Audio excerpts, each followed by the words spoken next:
Hi guys, it's Chelsea Coffey with the Coffee Break, and I am so excited to be joining you with the sweet, wonderful, amazing Ashley Small.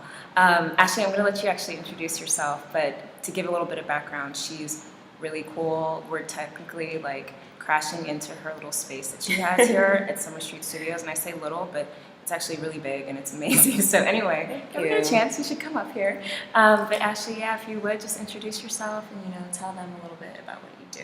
Okay, sure. I am the president of Medley Incorporated, and here at Medley we specialize in branding, public relations, social media, well, new media rather, because we don't just focus on Facebook and Twitter, we kind of focus on web marketing as a whole.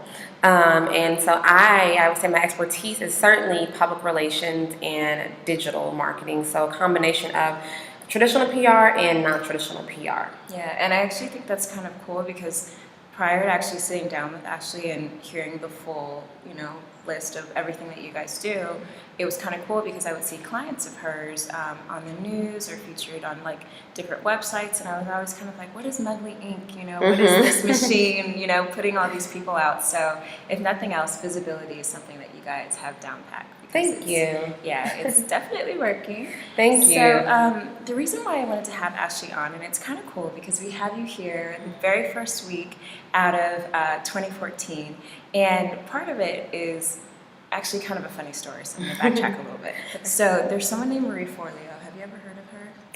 I don't know. Okay, maybe, but maybe not. Maybe not. So she is like my little personal life coach guru, and I have a really good friend who introduced me to her. Okay. And I'm like so thankful that he did that. So kind of when I was going through everything and figuring out, what am I going to do next, I would watch her videos, and in the middle of that, I called Ashley, and I was like, Ashley, I just started this business, and everything was going so well with the consulting, and then things changed and I freaked out. So I called Ashley because she's had her business for 3 years, is that right? 4 actually. Well, 4 officially, 3 actually working. So for an entire year I was working a day job. They talked about that already. So 4 officially, 3 kind of actually. Okay. And I love that. And because she had shared that with me, I was like, all right, well, maybe I can talk to her and she'll have some encouraging words for when things change or shift or, whatever happens. So if you want to kind of give our viewers a bit of an idea of what you shared with me, I think that would be really inspiring for them. So basically, I'll tell you guys my story. So basically, I started a consulting company, and it was focusing on social media management, online marketing, and image consulting. So it's all branding related. And it started off really fast, everything was going really well, and I was just busy and totally swamped. But then, life happens and things change, and your accounts can change. And that's something that I told her. I said, oh my God, I didn't even plan to have things change from what I had gotten used to. I was in a nice little pattern and everything was coming along smoothly. So that's when I called Ashley, and I just was like, hey, am I doing something wrong? Is this normal? Please, shed some light on me.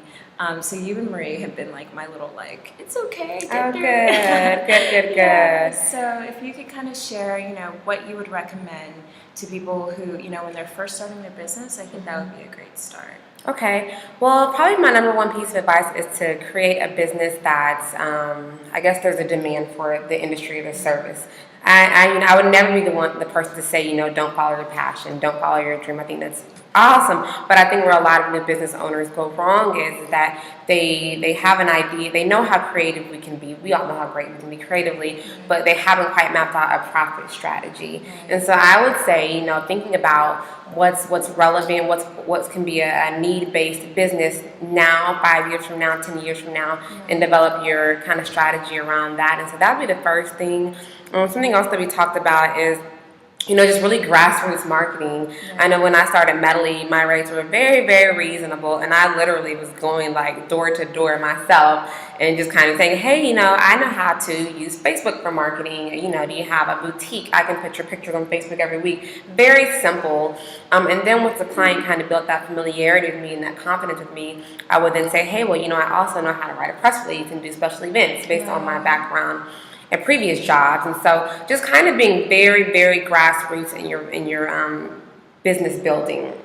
A big part of what I did too, I mentioned earlier, We started Medley in 2009, but I still worked for an organization full time for an entire So she year. had a full-time job. I did. She didn't just get up and say, the world is mine. I'm ready to take Yes. it. And again, while I do admire that ambition and that passion, I think that you should never lose that. There's this other part of being a business owner that's really realistic. That it just has to happen. And you have to have a real talk with yourself and anyone who you're impacting, because you start hiring people, you have to really be realistic. Yeah. But I worked for someone else full time for a year and was able to save some money. And so the startup money from Medley was really my own funding. And so I recommend, either raising your own startup money, getting, loans aren't the best way to go, but I do think if you have a profitable business model and you can qualify for a loan, I do think it's worth it.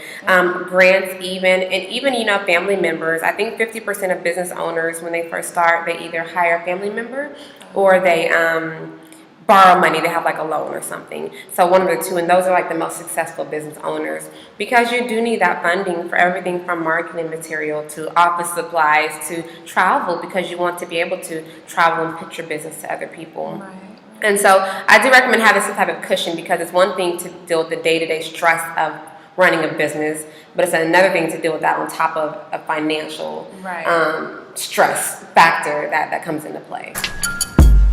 Hey, check the plans out. We work hard. I ain't asking for a handout.